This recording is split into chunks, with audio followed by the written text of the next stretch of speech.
Hello, it's Darren from Moonhare Studio here, and today I'm looking at string theory. Well, actually string theory for idiots like myself. I mean, I was just a jobbing keyboardist and used to laying down string pads with my keyboards. But today I'm going to show you how to take one of those very straightforward pads, hello Edie, and turn that into an actual string ensemble. So I'm also going to really be looking at my sort of workflow with the Qcon as well. So it's sort of a double video for this one.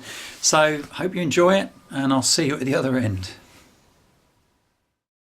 Right, so this is the very simple cue that I set up for the director. It is basically a pad played straight in off the keyboard.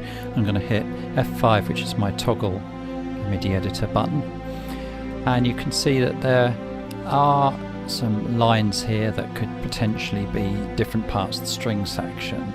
So that's our starting point, and F5 again. But I'm going to need to have the instruments to be able to basically carve that up into the various sections, and the easiest way for me to do that is to load in a track archive.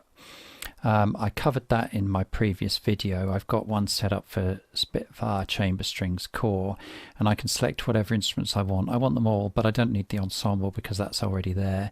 If I just click OK on that, it is going to load all those instruments for me. They're already routed to my strings bus, so it's all very straightforward when you've got these track archives set up. Now bear in mind, with my visibility inspector here, if I've got my instrument groups and mix buses here, you'll notice that all of these have been pushed to the bottom, and that's the order they will be on your Qcon. So if you're going through tracks, you may not realize that your strings have all been put at the end, so you'll want to move them all up to the top. Otherwise they will quite simply be way down your list. So let's just get rid of the mixed buses. So that's only if you've got mixed buses already set up. But anyway, these are now highlighted, as you can see from they're all selected. We're just going to select the violins for now, and we're going to cut and paste this whole ensemble track with Control C down into violins 1, Control V. Now you can see I didn't set it left there, so that's no good. We'll use the undo button here, go to the left and Control V. Now we can just select our various instrument tracks with the select buttons and just Control V, and now all of these are pasted in. Working on violins 1 first, and we will mute the ensemble track so that doesn't come in. We'll select that. I can double click with my mouse to select this as well, and that top line is really what we're going to be looking at for the violin. So I'm literally just going to delete everything that I don't want. So that's all of those and all of those. And if I solo the violin, make sure I'm at the left and I play, you will hear what it sounds like. Let's fast forward a bit so you can hear what's going on. So basically we've arranged our first line.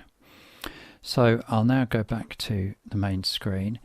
This one, violins 2, probably going to be pretty similar, so I'm going to actually delete that, and I'm just going to copy that, make sure I'm on the left, select my violins 2 and just paste that in there.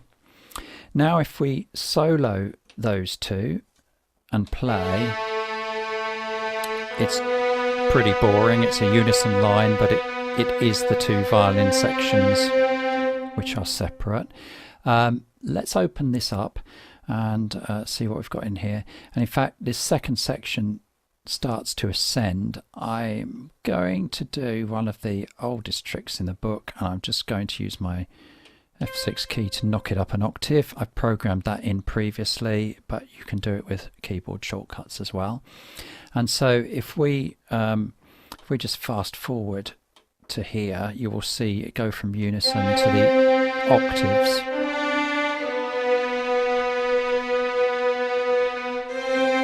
there we go. So it just lifts it a little bit. F5, get rid of that, and we'll unsolo those. Now we'll move down to the viola and have a look in here.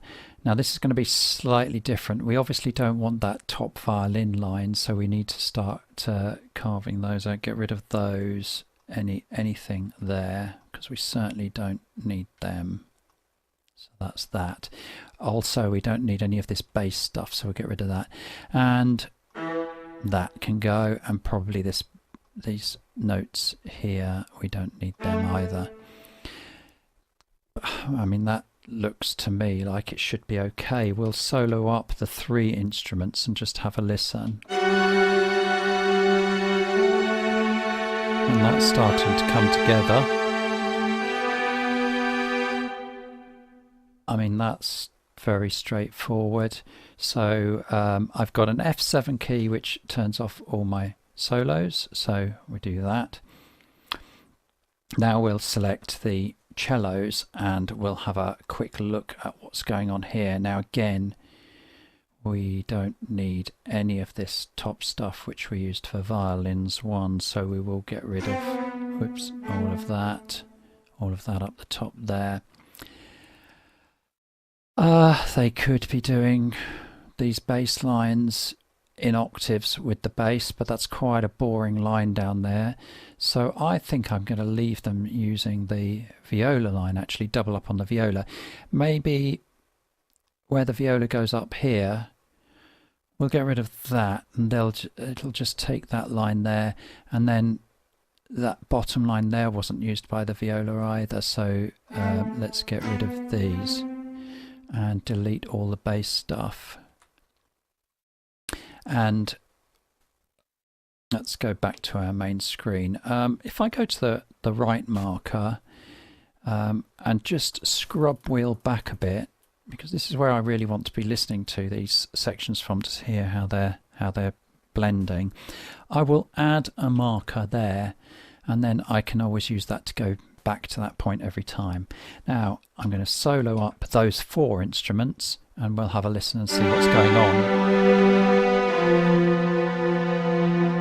Just take the volume down a bit. So that is actually starting to come together and sound like an ensemble. So F7 again, get rid of that, and let's have a look at the basses. And really these should be fairly straightforward. We're just going to get rid of everything up here, so we'll just delete that. We'll run back to the previous marker, which is the one that I set up. F5 gets me out of there, and let's well, we can just play because the ensembles are muted, so we'll play the whole lot.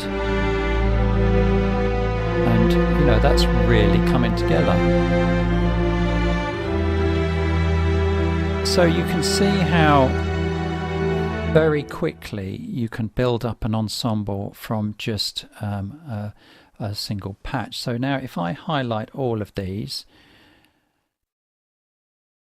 and we check this out, you can now see what is happening here. So this is our complete string arrangement with all of those different instruments in there, and this is the point where you'd really want to start automating, creating a bit of expression in those instruments, and also perhaps altering some of the melody lines. You might want to make these legato lines, in which case you're going to need to overlap some of these notes depending on what VST instrument you're using. But a very straightforward way to get to a full chamber ensemble, or even a symphonic ensemble if you're going to use a symphonic string library. So I hope that's been useful, and I hope also you've noticed the way that I've been using the desk, keyboard shortcuts and the mouse to improve my workflow while I've been editing this. I'm going to play you out with the actual finished version, but for now, if you want to like and subscribe, I'll leave that totally up to you. I know our inboxes get horribly clogged with all the notifications and everything coming through, but if you do want to know what various videos are coming up from me, then that's fine. And if not, I hope you've enjoyed it, and here's the cue.